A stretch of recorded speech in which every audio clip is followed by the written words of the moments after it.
been a little while since I posted, but I've been enjoying the summer and I've been enjoying top on and top off weather. Currently been raining in my place here for the past week, so the Jeep's been in the garage. And something finally came in the mail from eBay that I ordered. Audiovox AV3000. Funny enough, if I can get through my messy garage, I'll point out what I had before. So I've got an Audiovox AV3000 and don't even know what that is. I'm an equalizer. Don't know if they went together, but found those in my grandmother's shed. I believe they belonged to my uncle, and he had them in an old Nissan hardbody truck. And it turns on, but sound doesn't come out. And I verified the speakers work. I've got two 5¼ inch Pyle Marine speakers. You can't really see them through the grill, but it's my radio blank. And it's very important. I want to have a period correct looking radio. I don't want to cut my new dash. That is a look I definitely want. Got both my speakers. In an early video, I talked about having Bluetooth in this thing, and I think I burned that out, and I honestly might have burned out the radio on the shelf. It's also rusty inside, so could be either way. But found this guy on eBay for $75, and let's hope this note is correct. Funny enough, 8/27/90, removed from truck, radio and tape are good. Nothing wrong with this radio, exclamation point. And today is 8/28/2025, so 35 years and a day later, this guy is at the house. And honestly, I do kind of trust somebody that kept the box for something and then put it back in there nicely. I'll pull it out and show more in a few minutes. I do need to lay the windshield down and take out all the bolts and pull the dash off a little bit. I won't disconnect the wires, but I need it out about 6 inches. Oh man, you might be able to hear the wind whipping out there. And I got my Ram Mounts phone holder. And actually, I love this thing. It's pretty awesome. Something I might do while the dash is off, or the windshield is down, is I've got my blue dash. Oh, hey puppy dog, how are you? I've got my completely uncracked original blue Jeep dash. Don't know how it'll look with the tan seats, but it might be okay, and I could paint it later if I want, but I do think I want to put it back in. And I will pop the hood and address some of the issues I've been having with the starting. Storm is getting worse out there. You can see my non-insulated, that was later insulated garage door. I didn't do that, I just added some of the silver tape. But the starting problem I've been having is when it's hot, like drive at 60 miles an hour for 20-30 minutes, pull over to get gas, it doesn't want to restart. And the starter struggles to turn over.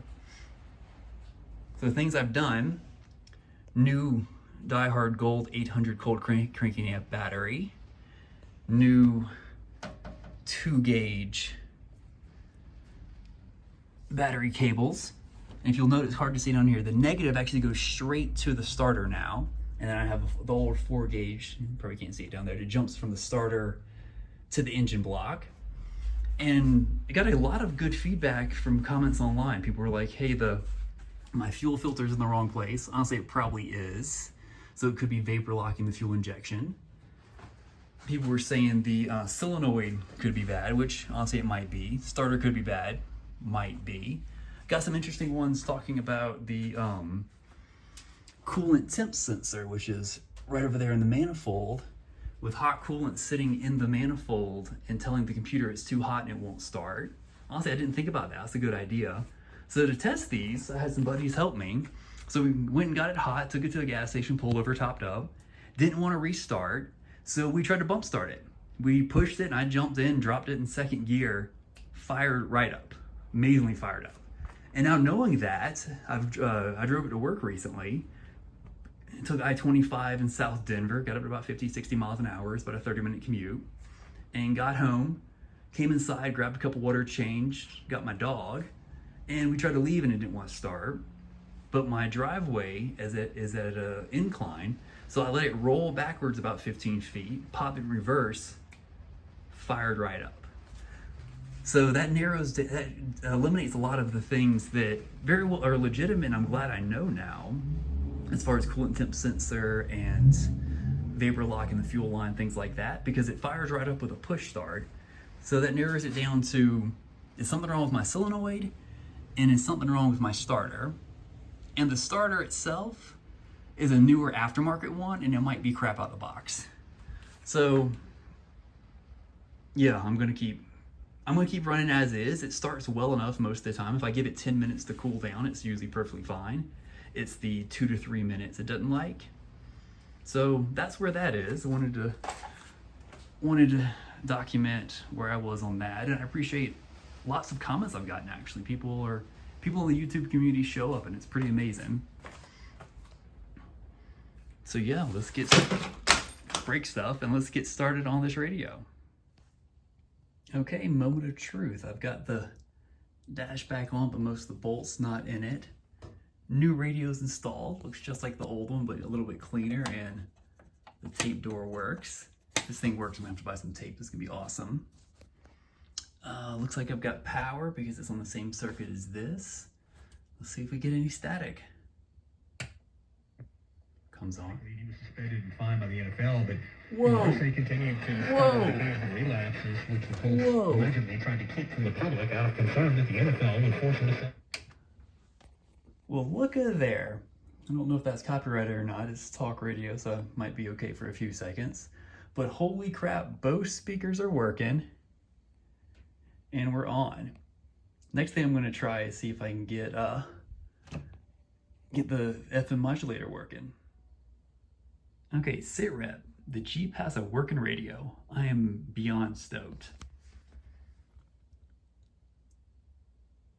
Tunes in nicely. The FM tuner goes up to this guy right here that I ran through the windshield. It's one of those stick-on $9 Amazon antennas, and I'm pretty happy with it.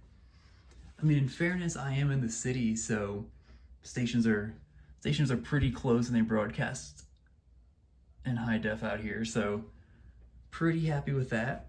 The FM modulator does leave something to be desired. You have to turn it up pretty high, and you kind of hear the feedback and the static. But that is a RCA to USB-C adapter, which of course you can get anything on the internet these days, and hooks right to my iPhone. And this guy right here is the Radio Shack FM modulator. It works okay. I've got the switch right there for it, so you can turn it on and off. Probably won't use it a ton unless I'm out somewhere where there's no radio service and I don't have any tapes. I do plan on getting on eBay and buying some tapes. This is an 83, but I feel like people that were driving 83 Jeeps in the mid 80s were still listening to CCR, Leonard Skinner, and Steve Miller Band. So I want to get some cool tapes to go with that. Doesn't sound great. I mean, the Pyle 5¼ inch speakers in there, marine speakers, sound okay, but this is a 14 watt radio, so 7 watts per speaker. So I'm not going to be hearing it over the highway, but cruising around, it sounds like an older radio should. It sounds like the Jeep should.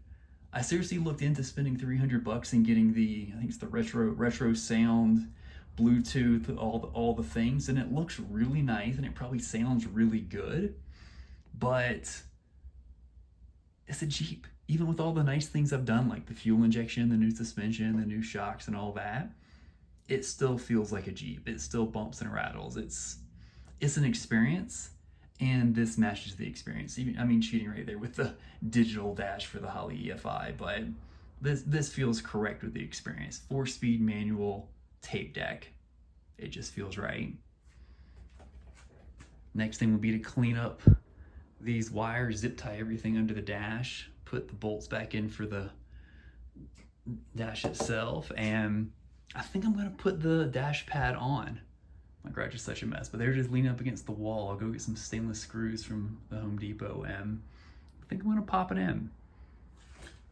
And then I'm gonna throw the full soft top back on. I kind of wanna cruise around with it. And the big thing I wanna do, see if I can get to where it shows a little better. The big thing I wanna do is I've got the full hard doors I've painted and been sitting in my guest room for literally 5 or 6 months. I want to put those guys on and align the hinges, align the strikers, get everything nice and set up for the winter. I do plan to drive this, probably not in the snow a ton, but just putt around my neighborhood a little bit and play with the 4-wheel drive.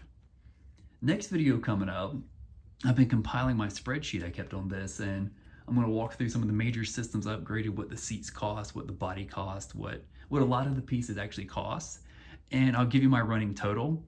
And it's kind of ridiculous. I will admit that. I don't think this is, I didn't do this to turn around and make money on it. I did this for enjoyment, and honestly the past 10 months I've been playing with this. It's been a good time. So coming soon.